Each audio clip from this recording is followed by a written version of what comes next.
Ito na po guys yung ano, yung ginawa namin na ano, na uling na ano namin. Hinorno namin. Yan.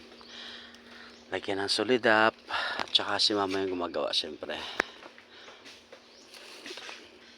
Tapos yan. Tatambakan yan sa taas. Ito mga dahon ilalagay sa taas. Yan.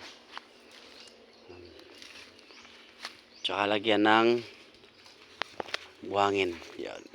Kasama ng mga ano, pamangkin ko na ano, nagtatrabaho.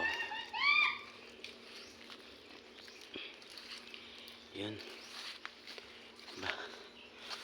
Buhay probinsya.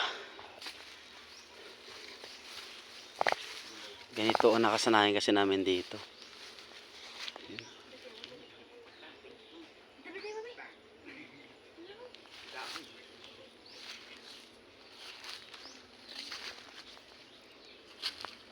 Ayun yung namin yung bahay. Yun. Solong bahay dito sa ano, sa bundok. Yan.